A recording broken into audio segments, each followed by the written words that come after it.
Let's talk a little bit about, since we're kind of in this productivity zone, Yeah. how do you go about kind of your writing practice? And then maybe even, so now you have a family and young kids, how does that kind of play a role or how did that change writing, Yes. after you had kids? So it's definitely been a huge learning curve. So before I had kids, because I did start this series before kids, it was just one of those things where I would spend at least an hour after work every day. And then on weekends, I'd spend the better part of a morning just creating, and my husband is really creative too. He's into the more like art side. So he loves drawing and crafting. And so we'd always just kind of have this space. We're like, okay, it's our creating time. I'm going to go over here and do my creating. You're going to go do your Mm-hmm. creating. And I ended up banging out that the first 125K draft of my book in 2 months, which to this Yeah. day is my insane record. It's never going to happen again. Yeah. But um, that was really good for a while. And then when I had my first kid, my son, there was a period where I didn't write at all. And to be fair, at that time too, he was born in December of 19, so we all know what happened over the next few months. Sure. And I don't think I touched my story for almost a year. It was just there was way too much going on, and I would not have been able to manage my baby and my mental health by doing any writing that first year. Mm-hmm. But I got the itch for it, and I really missed my story and I missed my writing. So for the next couple of years, my main approach was to just write during nap times, and I went from having like my ideal ritual, like my space with my desk and my candles and my music to, okay, the baby's asleep, going to grab the laptop and just try to get like a paragraph in. Mm-hmm.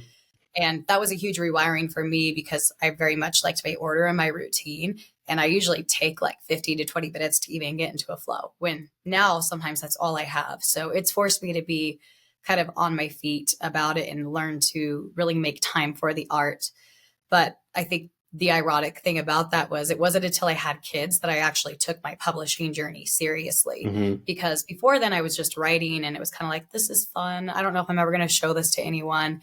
I just really love this world of these characters. And then, I had a couple people read it and they're like, this is really cool. I think people would like this. Have you looked at publishing options? And so after having, a kid and stepping away from my then full-time job, it kind of helped me refocus on what I did want to do with my life. And I'm like, I do want to make this happen. I do want to get my stories out there one way or another. So it gave me that drive to pursue publishing. Yeah. What pushed you towards self-publishing? So I was aware of self-publishing from the get-go, but I did not want to look into it because I was really overwhelmed by it. I didn't like just the thought of trying to juggle my life, my writing, and the publishing side of things scared me. So I set up everything for a trad approach. And I think I started querying in October of 2022. Sounds about right. Yeah. And no, it would have been October of 21. So I started querying. I had gone through multiple drafts, had feedback at that point, and targeting, different publishers and agents and whatnot. And boy, did that first rejection letter sting. Yeah. You try to prepare yourself for it, but It's like someone just smacks you in the face. They just like, yeah. yeah. It's like every positive thing I've been told about my writing to date just did not matter anymore. Yeah. Like I'm one of those people who like, here's the one negative thing and it's going to overshadow anything that was good ever. Yeah. But I kept it up because I wanted to know that I had at least hit that approach really hard. So I kept querying and revising my letter. And I kept getting kind of similar feedback because I got a couple of full requests from agents. And I was really grateful. One actually took the time to, have kind of an ongoing email thread with me and basically said, your writing's great. This is a really cool concept, but you're breaking too many rules for a debut. Like we can't have this many POVs. You're exceeding the word count by 20K, even though I had cut it down from 150K to like 127. Mm-hmm. And then they want really clean standalone books in case the publishing house decides to not continue with the series.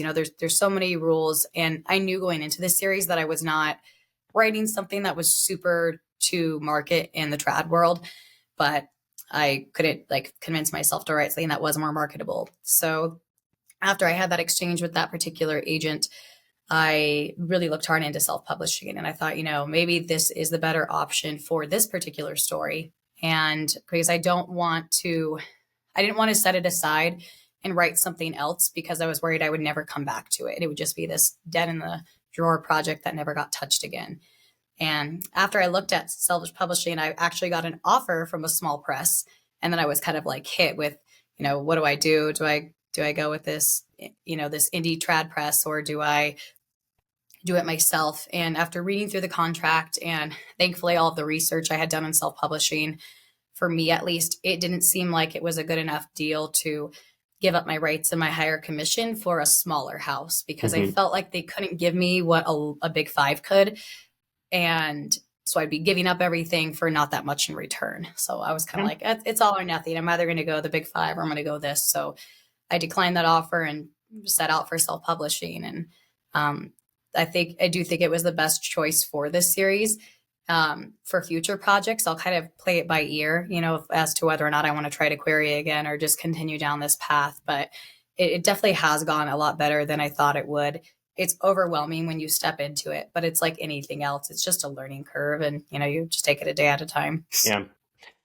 Yeah. It's unfortunate. Like, I understand why, publishing houses have their rules, and they got to sell the books. I understand, but it's also unfortunate because what I think it's done is it's lended itself to, there's less creativity and there's less, things getting out that are different, which I think is what's pushing people towards the self-publishing. But Yes. what's funny about it, I think, is that it's not really a new problem. Like, going back to Star Wars, the reason that he did it the way he did it is because he didn't want anyone else to have control over his story, and he didn't like the deals that they gave him, and that was 45 years ago. So it's just interesting that there's always going to be that tug of war between the creator and the people that are putting it out. So here's a question for you. Do you think that will ever change, in the sense that we live in a world now where anyone can build an audience? Like, you don't have to have...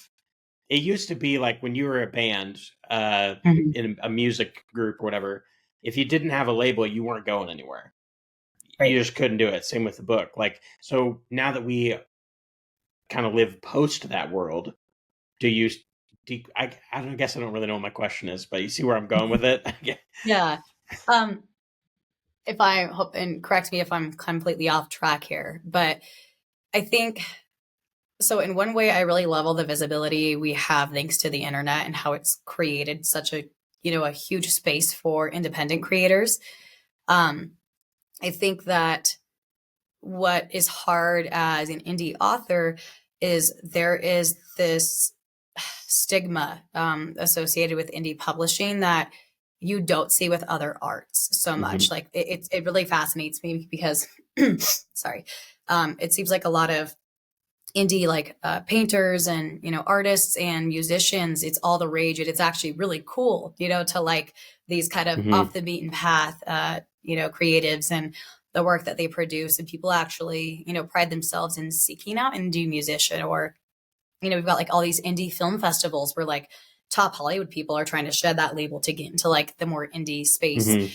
And I just hope that we can see a change in that for authors, because there really does seem to be just kind of this cloud. Or, I've had people tell me in private chats and whatnot, oh, I'm surprised your book was this good, because everybody who's indie, I thought they were just basically copied and pasting rough drafts onto Amazon or whatever. And, just kind of, or, most of it's crap. But to be fair, there's crap in every single creative space. If you want to play it like that, it's just, there's just a major disconnect from people wanting the confirmation of the gatekeepers, at least in writing, that this has been vetted and this is okay. But I think we are starting to see that turn, especially with some bigger authors who are intentionally, making their work more in the indie space, like Brandon Sanderson and whatnot. I think it's helping at least kind of lessen that stigma, seeing some of the bigger names start to change and have like their Kickstarter projects and whatnot. So I'm grateful for that. I think we will see a turn.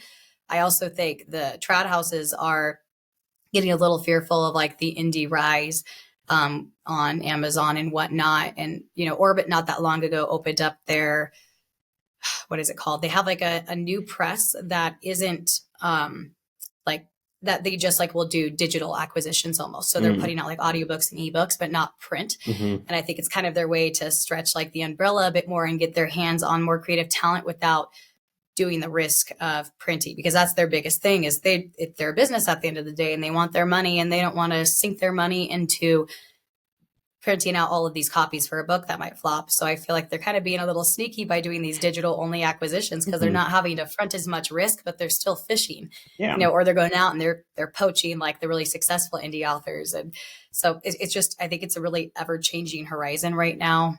And I don't know, it could potentially get to the point where a lot of agents are just kind of handpicking the better to do indie authors because the work's been done. They vetted themselves. They have a fan base. This is a win for everyone, and I don't know. It's hard to know which route to go just with it all, because I think one of the things that a lot of indie authors struggle with is visibility. That's probably my biggest issue, especially when you can't afford ads and the algorithms are just turning into a nightmare. You're not even getting half of your followers and stuff. So it's overwhelming at times. I think I'd like to have my feet in both worlds eventually, but who knows? Yeah, I agree. I think I do think the stigma is definitely fading.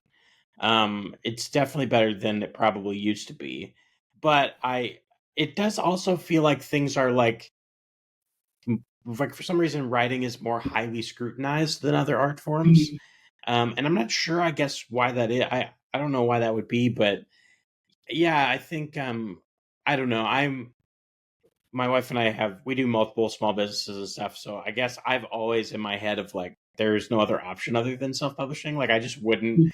I'm just built that way, I guess, where I'd be like, I don't want to sell it to anyone because it's mine, and No, I get that. But yeah, it's interesting how it's like it's like a different level. I don't know why it is that way, but maybe it's because it takes so much longer to do or something. Like anyone can put a song together and it sounds pretty good, and then so yeah, it's interesting.